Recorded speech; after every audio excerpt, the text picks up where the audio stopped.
Welcome back. So the question I asked earlier, no, what was I? I disrupted. Okay, so we'll start from the second one. I said politics and governance. Because we're talking about youth in governance. Are they the same thing? Because so far what I'm seeing young people wanting to go into politics. But young people have been in governance. Have they made an impact in the locations where they found themselves in the place of governance? Right. So if I may come in there, in Nigeria, there isn't too much of a difference. Say for the civil service and the career politicians. That's the difference between politics and governance. If you're going to be in any political team, anybody's government, you must have been part of his campaign team. So you must have been actively engaged in his campaigns. So you will be part and parcel of politics. So that's why I say there's a slight difference. Now, unfortunately, rarely do you then see young people get top positions when that time comes? Because what they tend to get most is SSAs or SAs, right? Which, depending on how liberal your principal is, will determine how much you can express yourself during that period. So even your exposure and experience during that period also it can also be hindered, depending on your relationship also with your principal. Okay. Yemi? So, question on politics and governance. I mean, somebody has said politics is the authoritarian arrogation of power. I mean, politics is what gets you where you want. It's one of the ways to get there. The goal at the end of the day is good governance for us. So the way I see it is, okay, so how do you contest for that political power? That's where most people want to go to the political system, which is one of the ways. And I say this to many of my friends who are either professionals or young people, the fact that there are many people who have gotten into the political space with a lot of credibility they have gotten from the professional circles. So you have people like Adams Oshiomhole that used his credibility and his popularity from the labor unions to come and was able to effectively transfer it. I mean, you have the governor of Edo State who has done well in the private sector and was able to use that as a bridge.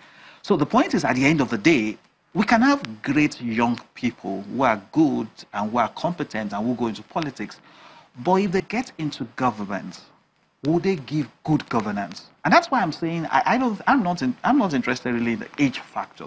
I'm just saying whether you are young or you are old, are those people able to effectively lead and deliver good governance? Talking particularly about the peculiarity of the young people, I mean, talking about their potentials for passion, for energy, for results, great assets at the end of the day. But we must also remember that we're dealing in a context. You know, one word I've heard many people who advocate for young people, they'll say they should let us, or we should be allowed, or they should give us. Power is not served, power is taken. I do not know why somebody who is a career politician, I'm not talking about somebody who wants to run for office for 4 years and come back, why a career politician will choose out of the benevolence of his heart to give power to somebody else. So that's why I keep using the word, I keep giving the issue about strategy. What is your strategy for obtaining this power? I do not think people should start by going to political parties to go and start running. You're a professional. Run for the president of NBA, Lagos State, Ikeja branch. I mean, there are names in Lagos that everybody knows in Lagos just because they're the chairman of NBA Ikeja branch. Ikeja branch is the most vibrant NBA branch in Lagos State. So run from that place. The price of entry is low. People will know you. Will get access to the media. You will know people. Upscale, go to Lagos State. Upscale, go to... And so by the time you want to now say, I want to go to a political party, you're coming with a lot of... We're not introducing, you know, what happens sometimes, they'll say, somebody wants to run for office. I say, so who is he? Say, well, it used to be this. Say, so who is he? There's nothing you can say that is a big thing about this. And that's not a question of age, because there's no age required to become the NBA president for Ikeja branch. I just think we need to have this strategy and a track record of performance to show that we have the capacity to deliver on leadership. Okay, let me bring in Egwando here. Egwando says, what we should appreciate about the time Shagari, Gowon, BJ, Badamosi, and so on became president, minister, commissioner in Nigeria, is that Nigeria was evolving at that time. We don't need laws. Youth should stop complaining. Water will find its level.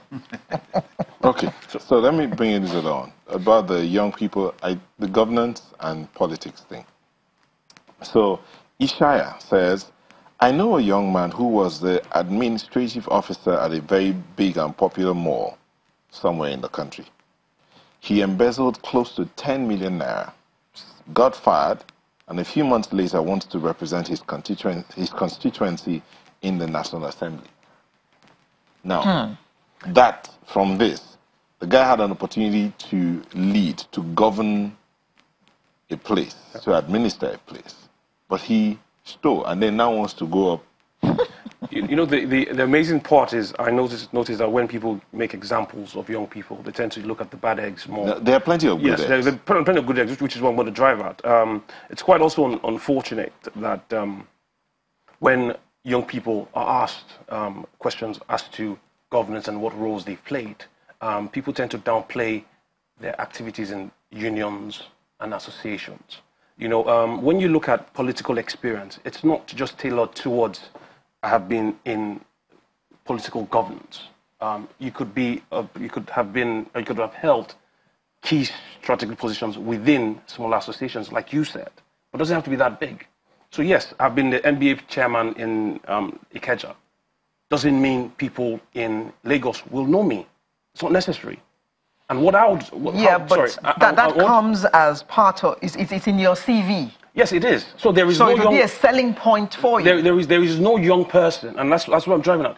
There is no young person who would want to vie for office who hasn't held a leadership position before.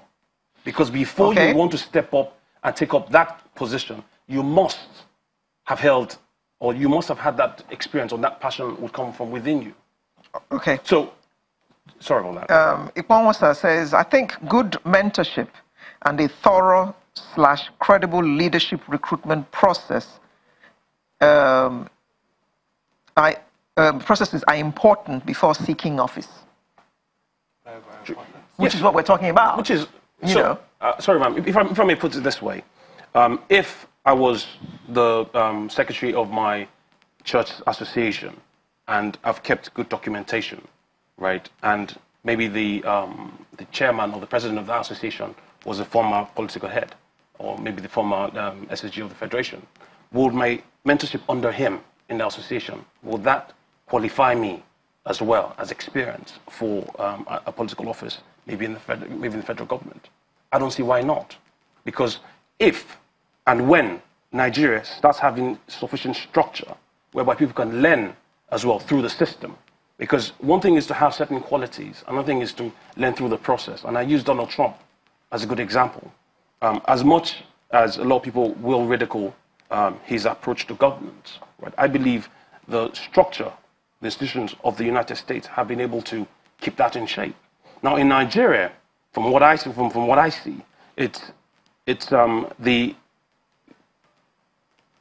I want to say the lack of structure, but the deficiencies in our structures, right, is what makes people reckless when they get into office. That's why when you see a young man, maybe he has a youthful exuberance, will then portray that whilst in governance.